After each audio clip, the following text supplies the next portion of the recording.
4.2 million साल पहले, जब धरती की सांसें अब भी नई थी और समय का घोड़ा अभी धीरे धीरे दौड़ना सीख रहा था, तब हवा में एक अजीब सी नमी थी जो मिट्टी से, पेड़ों से और जीवन के जन्म से मिलकर एक गहरी खुशबू बनाती थी।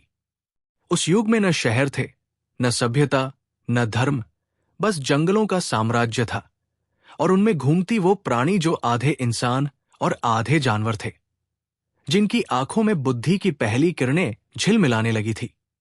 अफ्रीका के दक्षिणी हिस्से में एक विशाल घाटी के बीच घने पेड़ों से घिरी एक बस्ती थी जिसका नाम था उरुक। वहां का जीवन सरल था, दिन भर भोजन की खोज, रात को आग के चारों ओर गीत और सुबह फिर वही संघर्ष। उन्हीं में एक लड़की थी, आरा, जिसकी आंखों में बाकी सबकी तुलना में ज्यादा रोशनी थी। वो दूसरों की तरह न थी, निडर भी थी और सपने देखने वाली भी। उसे पेड़ों के बीच से झरते सूरज की किरणों को पकड़ने में मजा आता, हवा के साथ बातें करने में सुकून मिलता। उसके मन में हमेशा एक सवाल घूमता, क्या हम ही इस धरती पर अकेले हैं? एक दिन जब बारिश के बाद की मिट्टी से भाप उठ रही थी और हवा में गीले पत्तों की सुगंध थी, आरा अकेली घाटी से निकलकर जंगल के भीतर चली गई। पेड़ इतने ऊंचे थे कि सूरज की किरणें नीचे नहीं आती थी। तभी उसे एक आवाज सुनाई दी, भारी सांसों की आवाज।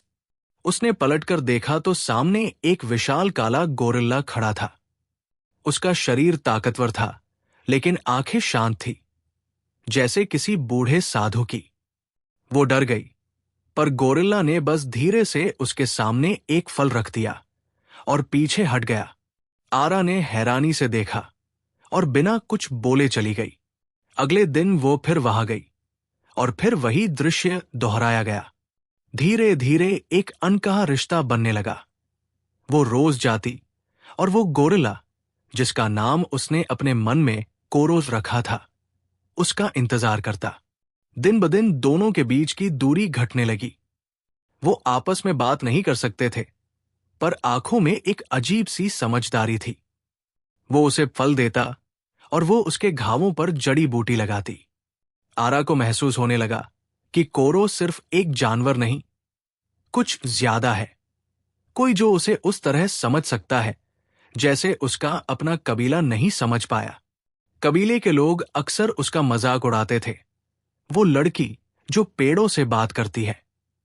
लेकिन आरा को फर्क नहीं पड़ता था। उसे उस जंगल की खामोशी में कुछ ऐसा मिलता था जो इंसानों की आवाजों में नहीं था। एक सच्चाई, एक अपनापन। महीनों बीत गए। आरा अब हर शाम उसी जगह जाती जहां झरने की धार के पास कोरो बैठता था। उसकी आंखों में एक गहराई थी, एक करुणा थी जो आरा के दिल को छू जाती। और फिर एक रात, जब आसमान में बिजली चमक रही थी और धरती पर वर्षा की बूंदें संगीत बजा रही थी, आरा कोरो के पास पहुंची। उसने अपनी हथेलियां उसके चेहरे पर रखीं। पहली बार बिना डर के कोरो ने उसकी हथेलियों को पकड़ लिया और उस पल में जैसे सारी दुनिया रुक गई। न कोई शब्द बोले गए, न कोई वादा, बस प्रकृति की खामोशी ने दो आत्माओं को एक कर दिया। वो रात धरती की पहली प्रेम कहानी बन गई, इंसान और गोरिल्ला की। समय बीतने लगा। कुछ सप्ताह बाद आरा को महसूस हुआ कि उसके भीतर कुछ बदल रहा है। उसका शरीर भारी होने लगा। सुबह की धूप उसे चुभने लगी। कबीले की औरतों ने देखा तो घबराकर सरदार को बताया, ये शाप है, सब ने कहा। जब आरा ने सच बताया कि उसने कोरो से प्रेम किया है, तो पूरा कबीला क्रोधित हो उठा। उन्होंने उसे कोड़े मारे और गांव से बाहर निकाल दिया। लेकिन आरा ने रोया नहीं। उसने बस आकाश की ओर देखा और कहा, अगर ये पाप है तो प्रेम भी पाप है। वो जंगल की ओर चली गई, उसी घाटी में जहां उसका प्रेम शुरू हुआ था।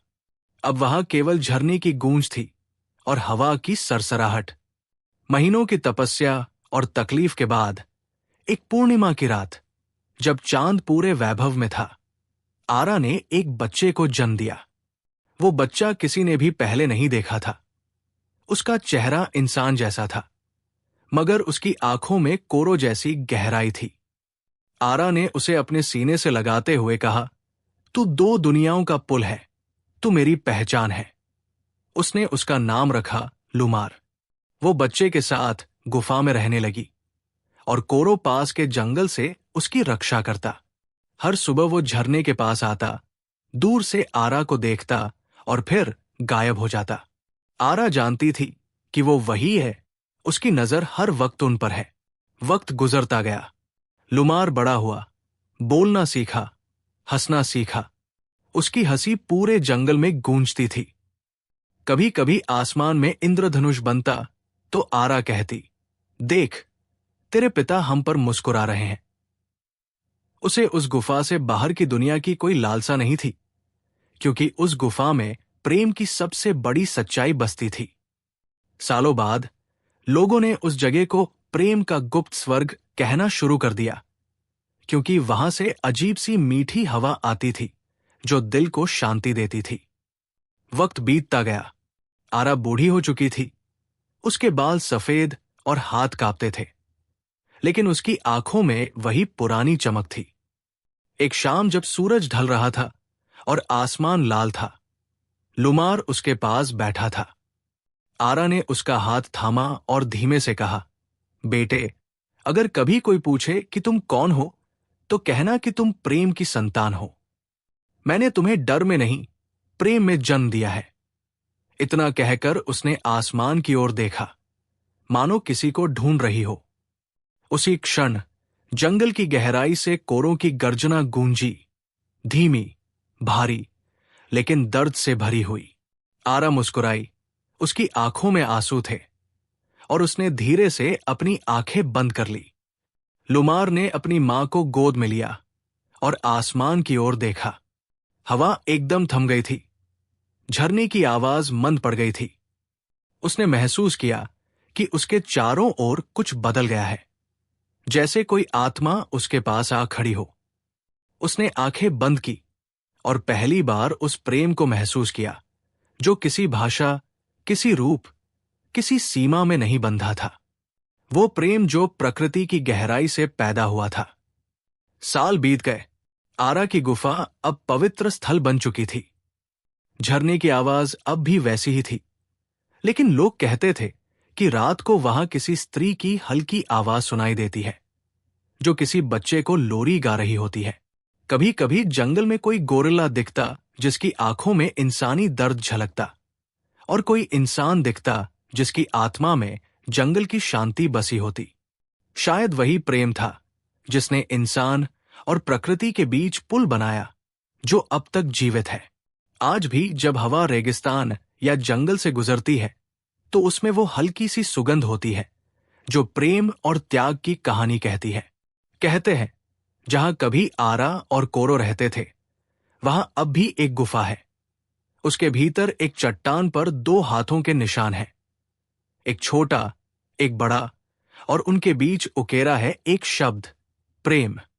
और जब कोई उस जगह जाता है, तो उसे ऐसा महसूस होता है जैसे हवा खुद कह रही हो, प्रेम कभी मरता नहीं, वो बस रूप बदलता है और हर युग में फिर से जन्म लेता है।